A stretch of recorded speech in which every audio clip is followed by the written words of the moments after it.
Welcome back to Untold Revenge Files. Today, the story you're about to hear takes place in Ash Grove, Oregon. My name is Elena Hargrove. I'm 32 years old, and I'm the woman who paid for her brother's entire wedding, only to be told I wasn't welcome to attend it.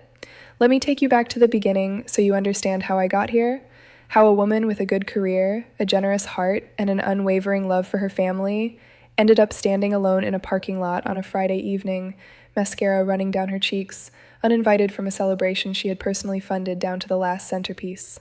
I'm a certified public accountant. I've worked at a firm in downtown Portland for 9 years. I started as an intern, worked my way through night classes, passed the CPA exam on my second attempt, and slowly built a reputation as someone reliable, thorough, and steady. That word, steady, has followed me my entire life. Not brilliant, not dazzling, steady. The one who shows up, the one who handles things, the one you call when the pipes burst, or the car breaks down, or the bills pile up. My younger brother, Callum, was always the golden child. I say that without bitterness, or at least I try to. He was charming, athletic, effortlessly funny. Our parents, David and Margaret Hargrove, adored him in a way that was different from how they loved me.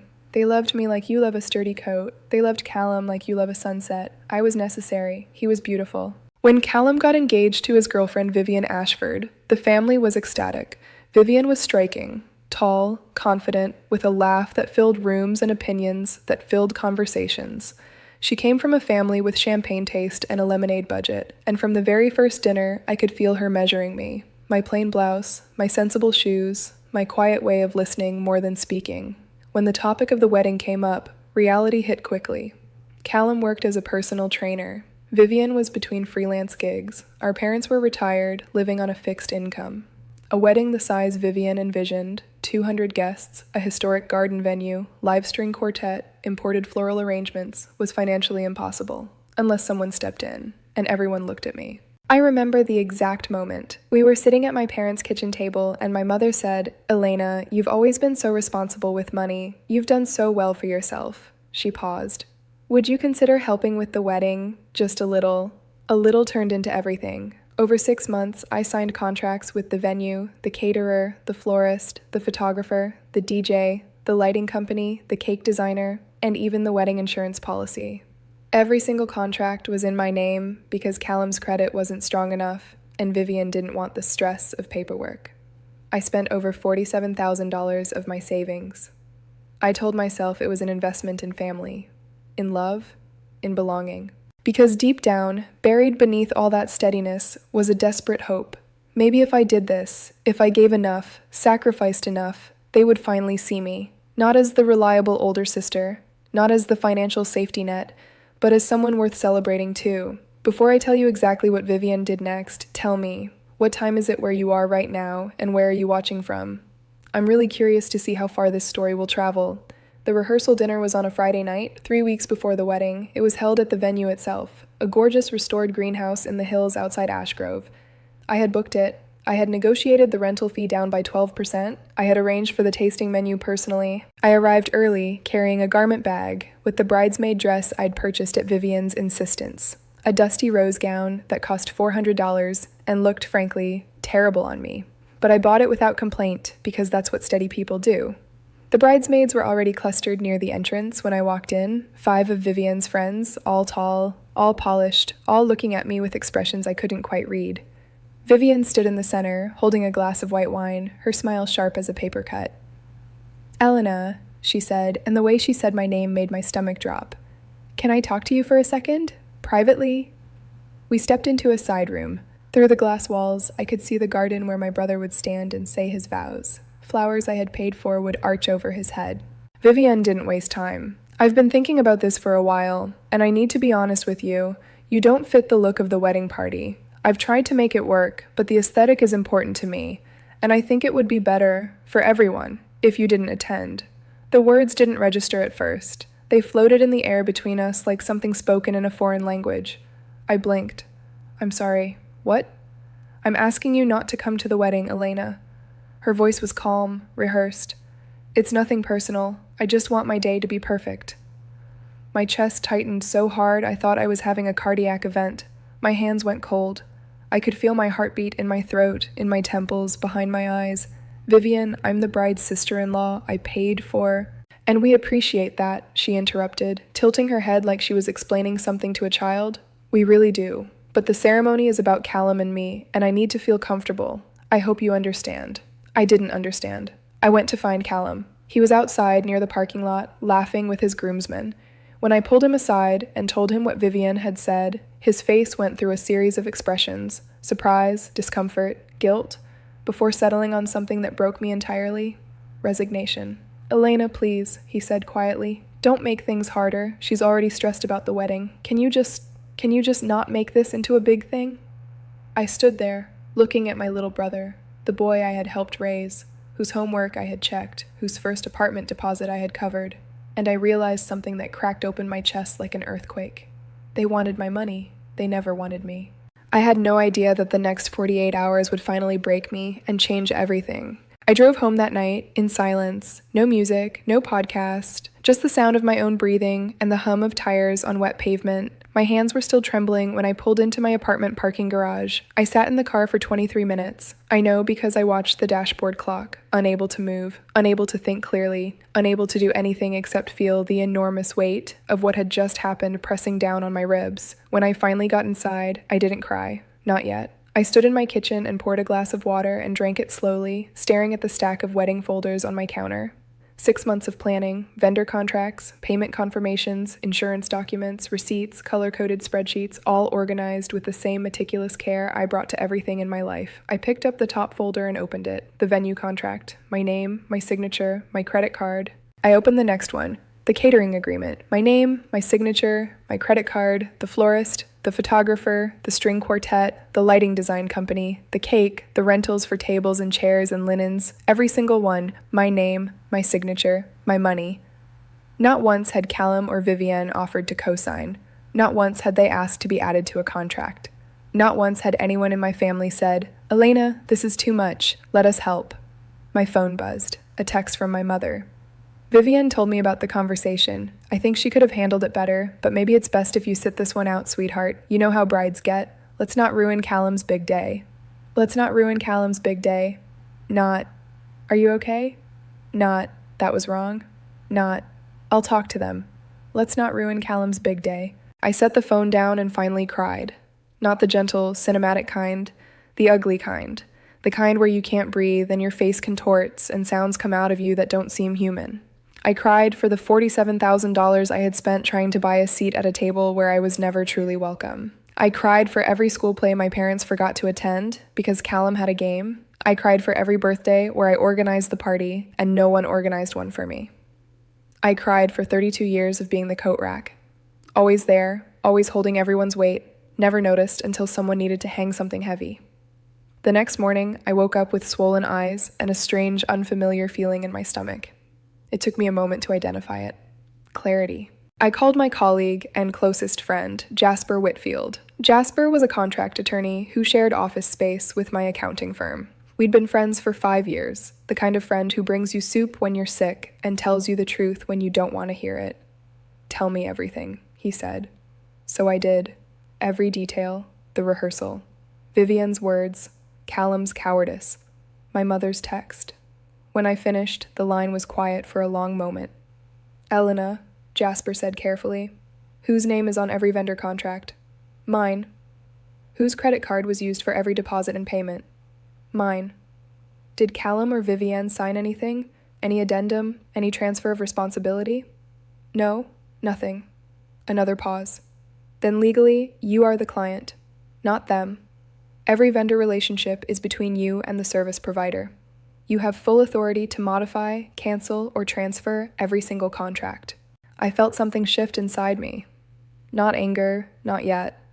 Something quieter, something that felt like the first deep breath after being underwater. "What are you thinking?" Jasper asked. "I'm thinking," I said slowly, "that I've spent my whole life being the person who makes everything work for everyone else. I'm thinking that I just spent $47,000 on a wedding I've been uninvited from. And I'm thinking that I've never once asked myself what I would accept from a stranger, because I've been too busy accepting worse from my own family." Jasper was quiet for a beat. "You already know your answer, Elena. Would you pay $47,000 for a stranger's wedding and then let them tell you that you couldn't attend? Why accept it from them?" That afternoon, I sat at my desk and opened every contract file. One by one, I reviewed the cancellation clauses, the refund policies, the timelines. Years of accounting training made me thorough. I cross-referenced dates, I calculated penalties. I identified which deposits were refundable and which weren't. I made notes in red ink on a legal pad, each line precise and deliberate. This was not a decision I made in rage. I want you to understand that. I didn't throw things. I didn't scream. I sat in my quiet apartment with a cup of tea and a red pen, and I made the most calculated, clear-headed decision of my life. I was not going to fund my own exclusion. I drafted cancellation emails for every vendor. I saved them in a folder labeled Pending. I didn't send them yet.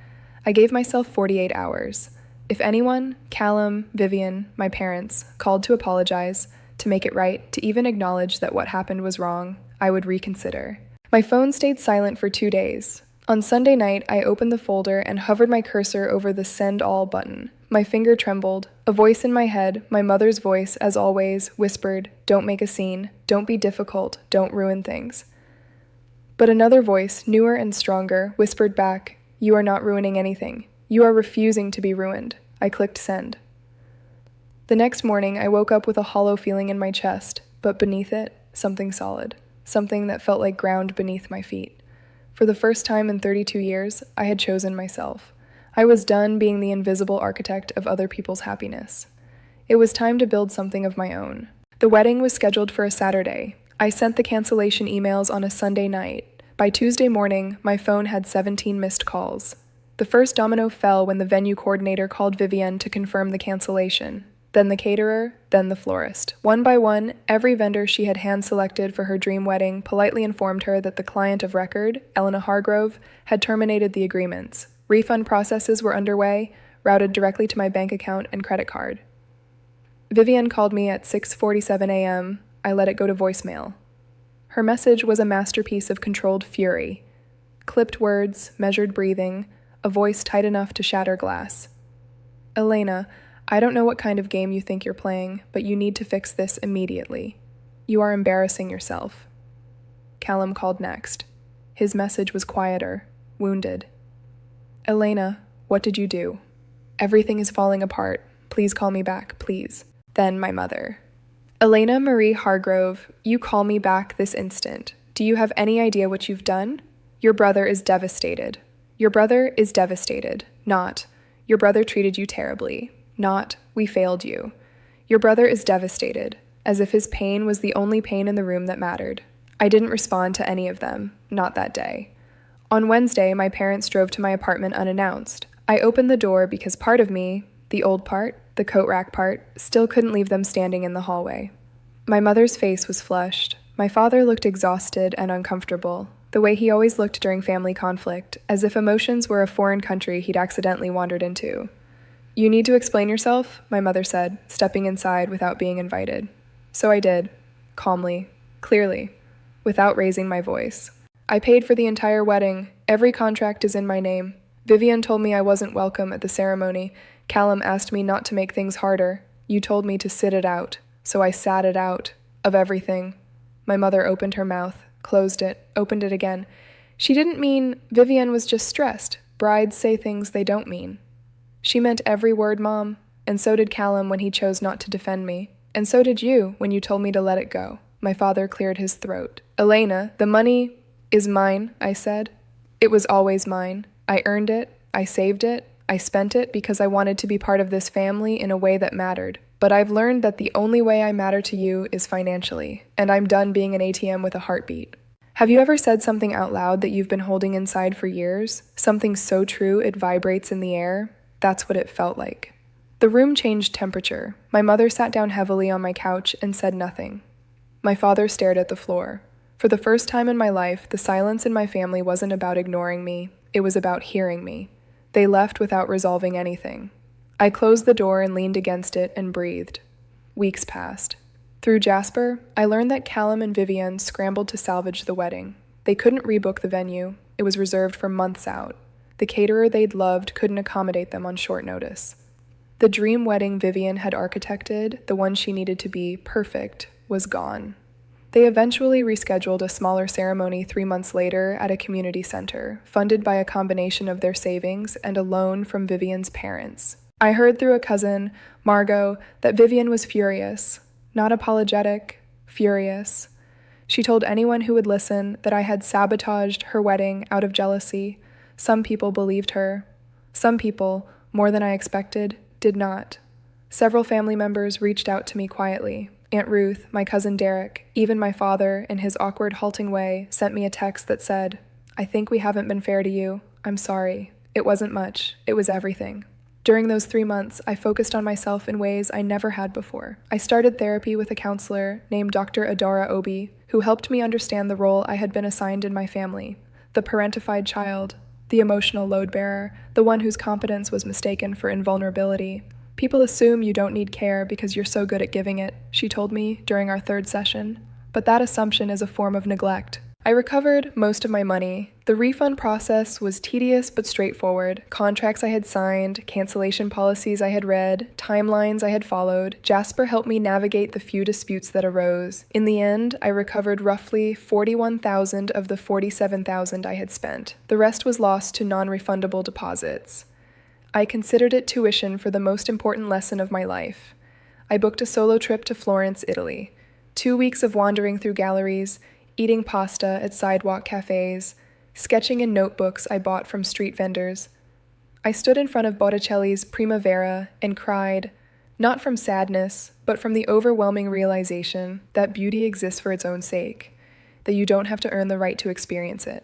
Knowing that Vivian's dream wedding had collapsed should have felt like victory. Instead, it felt like something quieter, like setting down a suitcase I'd been carrying for so long I'd forgotten my arms were tired. I wondered, standing in that gallery in Florence with light pouring through ancient windows, was it possible to love people and also refuse to be destroyed by them? 3 months after the original wedding date, Callum called me. Not a panicked call, not an angry one. A quiet, careful call, the kind you make when you've rehearsed what you want to say, but aren't sure it's enough. "Elena," he said, "I need to talk to you. Not about money, not about the wedding, about us." We met at a coffee shop in Ashgrove, neutral territory. I arrived first and sat by the window, watching rain streak down the glass, my hands wrapped around a cup of Earl Grey. When Callum walked in, he looked different, thinner, older around the eyes. He sat across from me and didn't speak for a full minute. "I was a coward," he finally said. "At the rehearsal, after, all of it. I knew what Vivian said to you was wrong, and I chose the path of least resistance because I was afraid of her reaction. And I told myself that you could handle it because you always handle everything." He paused. "But that's not fair. You shouldn't have to handle everything just because you can." I looked at my brother, really looked at him, and saw something I hadn't seen before. Not the golden child, not the favored son, just a man who had been coasting on other people's sacrifices and was beginning to understand the cost. "That hurt more than what Vivian said," I told him honestly. "She's someone I barely know. You're my brother. When you asked me not to make things harder, you were telling me that my pain was less important than her comfort. Do you understand that?" He nodded. His eyes were wet. "I understand it now. I didn't then. Or maybe I did and I just didn't want to face it." We talked for 2 hours. It wasn't a movie reconciliation, no dramatic hugs, no sweeping music. It was messy and halting and honest. He told me that the fallout from the canceled wedding had forced him to look at his relationship with Vivian more clearly. She had blamed me, and initially, he'd agreed. But as weeks passed and he replayed everything, he realized that Vivian's behavior wasn't just about the wedding. It was a pattern: controlling, image-obsessed, dismissive of anyone who didn't serve her vision. They had gone to couples counseling. Things were slowly improving, but the work was hard. "I'm not asking you to forgive Vivian," he said. "I'm asking you to give me a chance to be a better brother." I took a long sip of my tea. The old Elena would have said yes immediately, would have absorbed his guilt and made him feel better, would have smoothed everything over because that's what steady people do. But Dr. Obi's voice echoed in my mind. "You can hold space for someone's growth without abandoning your own boundaries."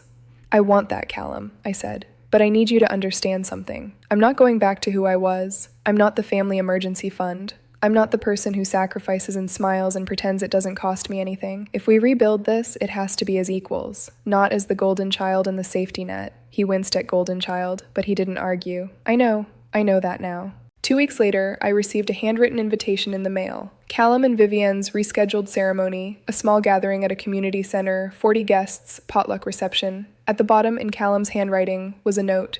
"You are not just invited, you are wanted. I should have said that a long time ago." I almost didn't go. The morning of the ceremony, I stood in front of my mirror in a simple navy dress, not a bridesmaid gown, not a costume someone else had chosen for me, and asked myself what I wanted. Not what was expected, not what would keep the peace, what I wanted. I wanted to see my brother get married, not for Vivian, not for my parents, for Callum, for the boy who used to crawl into my bed during thunderstorms, for the possibility that people can learn and change and do better. The ceremony was modest, folding chairs, grocery store flowers, a friend officiating instead of a minister. It was imperfect and honest, and somehow more beautiful than the grand spectacle Vivienne had originally envisioned. When Callum saw me walk in, he crossed the room and hugged me, not the performative kind, but the kind where someone holds on like they're afraid you'll disappear. Vivienne and I didn't speak much that day. She nodded at me once, a tight, complicated nod that held something that might have been acknowledgement, might have been discomfort, might have been the closest thing to an apology she was capable of offering. I nodded back. I didn't need her to be my friend. I just needed her to understand that I wasn't someone who could be discarded and then summoned at convenience. My parents were there, smaller, somehow, quieter. My mother found me during the reception and stood beside me for a long moment before speaking. "I failed you," she said, "not just with the wedding, for a long time. I told myself you didn't need what Callum needed because you were strong. But that was lazy, Elena. That was me taking the easy way out. I'm sorry." I put my hand over hers. "Thank you, Mom." "Do you forgive me?" I thought about that, really thought about it. "I'm working on it," I said. "But I need you to keep showing up, not just today, not just when it's easy, consistently." She squeezed my hand and nodded, and I could see that it cost her something to accept that. That forgiveness wasn't a switch I could flip, but a bridge we'd have to build together, plank by plank. After the reception, I drove home alone. Not lonely, alone. There's a difference I didn't understand until this year. Lonely is an absence. Alone is a choice. I chose my quiet apartment, my tea, my stack of books, my flight confirmation to Rome for a second trip in the spring. I chose the life I had built, not in spite of my family, but alongside them, at a distance that allowed love without destruction. I still think about the version of me who stood in that side room at the rehearsal, absorbing Vivian's cruelty like a sponge absorbs water. I feel tenderness toward her. She was doing her best with what she had, but she deserved better, and she didn't know it yet. Now I know. So after everything you've heard, if you were standing where I am now, with a family that took your generosity for granted and then asked you to disappear, would you keep paying for a seat at a table where you were never truly welcome? Or would you stand up, walk out, and finally build a table of your own? Because here's what I've learned, and it's the truest thing I know. Love without respect isn't love. It's a transaction. And the moment you stop paying, you find out exactly where you stand. Setting boundaries isn't cruelty. It isn't selfishness. It isn't revenge. It's the quiet, radical act of deciding that you matter too. That your presence has value beyond your wallet. That being strong doesn't mean being silent. You are allowed to be generous and still have limits. You are allowed to love your family and still protect yourself. You are allowed to walk away from a table where you are only valued for what you serve. And when you do, when you finally choose yourself after a lifetime of choosing everyone else, you will discover something extraordinary. Peace. Not the peace that comes from everyone agreeing with you. Not the peace of resolution or revenge. The deep, bone-level peace of knowing that you looked at your own worth and refused to let anyone mark it down. That's not cruelty. That's not selfishness. That's self-respect, and it's the most generous thing you will ever give yourself. And that's where Elena's story ends. But maybe, just maybe, it's where yours begins. If this story hit close to home, if you've ever been the one who gave everything and got nothing back, if you've ever been treated like an ATM instead of a human being, then I need you to hear this. You are not selfish for having limits. You are not cruel for walking away, and you are not wrong for choosing yourself, even when the people who should love you the most make you feel like you are. Now, if you made it this far, drop A in the comments if you think Elena did the right thing, and drop A if you've ever been the strong one in your family who never got taken care of. I read every single comment, and I promise you, you are not alone. If this is your first time here, go ahead and hit that subscribe button. We drop stories like this every single week. Real emotions, real lessons, Real talk about the relationships that shape us. Turn on that notification bell so you never miss an upload. And before you scroll away, share this video with someone who needs to hear it today. Sometimes one story can change the way someone sees their own life. I'll see you in the next one. Until then, protect your peace, guard your worth, and never forget, you matter beyond what you give. This has been Untold Revenge Files. Stay strong.